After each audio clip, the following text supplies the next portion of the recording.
Hello hello tout le monde, alors aujourd'hui je vous retrouve avec Lupin, alias Lupinou. Oui voilà, ça commence. Donc c'est mon sphinx, pour ceux qui l'auraient pas remarqué, il a pas de poils. Donc j'en ai trois, j'ai Lupin, Louise et Mulan. Donc j'ai décidé de faire cette vidéo parce que à chaque fois que des personnes qui n'en ont jamais vu voient un sphinx, tout de suite c'est l'étonnement et il y a toujours les mêmes questions qui reviennent.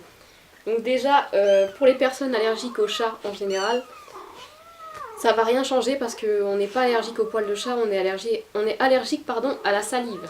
Donc forcément, il va se lécher comme tous les autres chats. Il y a certaines personnes chez qui l'allergie va moins se déclencher, mais en général, ça fait la même chose, c'est pas du tout hypoallergénique. Si vous entendez des petits bruits, c'est parce qu'il y a les chatons qui sont lâchés. Donc ils font un peu les fous. Alors j'ai vu aussi des personnes hyper peureuses.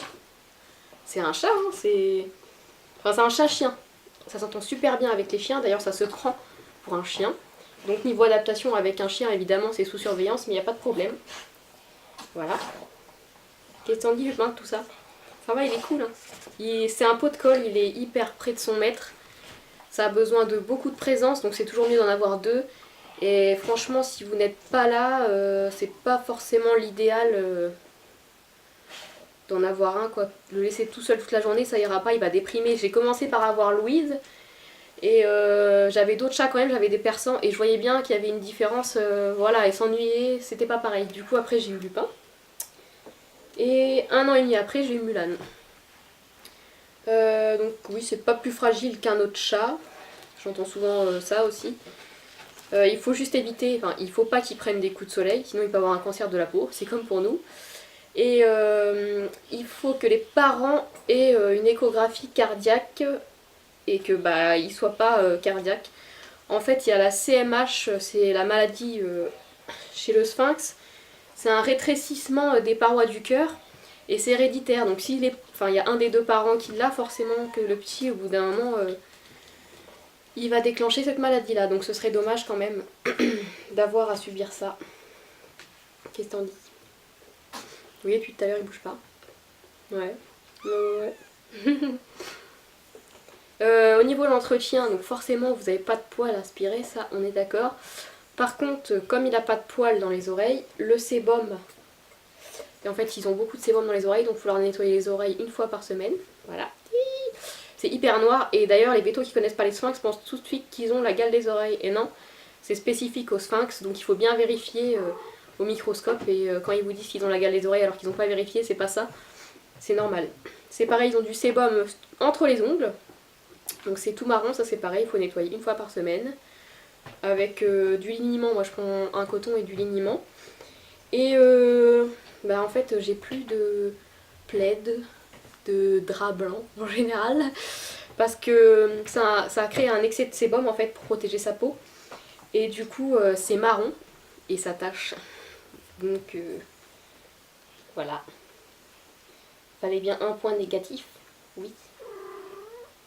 Vous voyez comment il est gentil, alors quand j'entends oui ça fait peur, oui, donc il va nous bouffer, etc.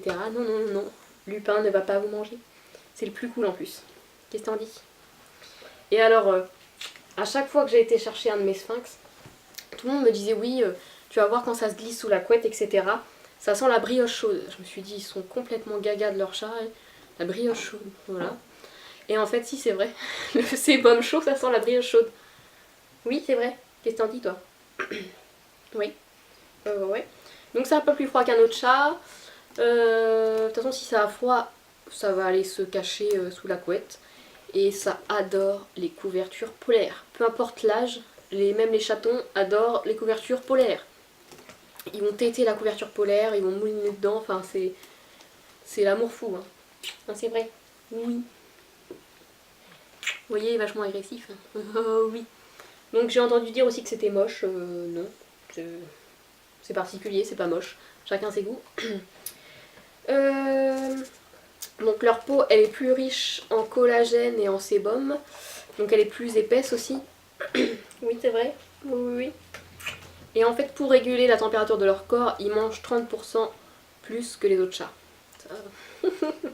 Oui. Tu manges beaucoup plus, oui. Qu'est-ce que j'avais d'autre à vous dire? J'ai essayé de noter. Bah, les allergies, ouais, c'est allergie à la salive, donc les poils, ça change pas grand chose.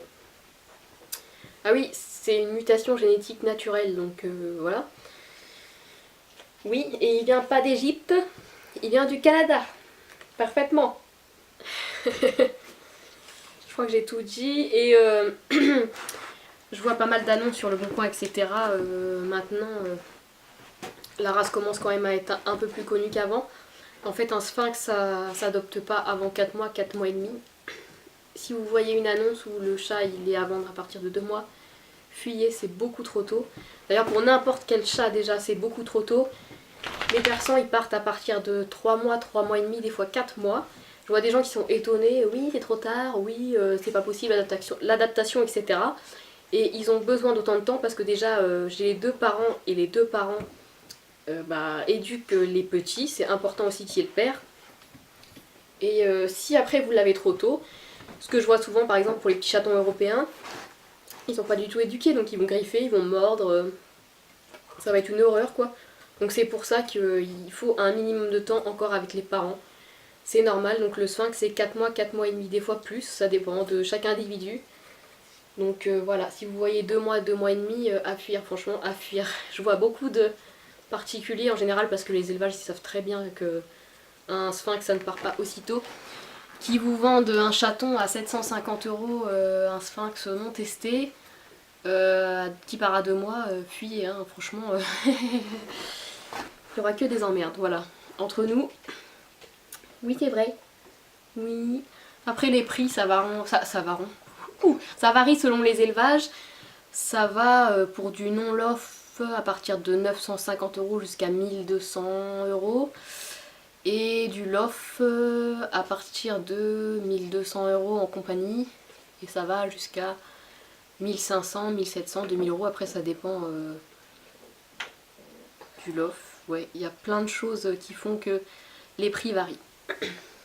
Qu'est-ce que t'en dis? On était bien sur ce coup-là? Oui. Donc si vous avez d'autres questions, n'hésitez pas. J'essaierai de vous faire voir Louise et Mulan dans une autre vidéo. J'ai aussi des persans, une corniche rex qui dort, voilà, et des petits chatons. Donc si vous voulez les voir évoluer, etc., que je fasse des vidéos pour vous faire voir tout ce petit monde là en action, n'hésitez pas.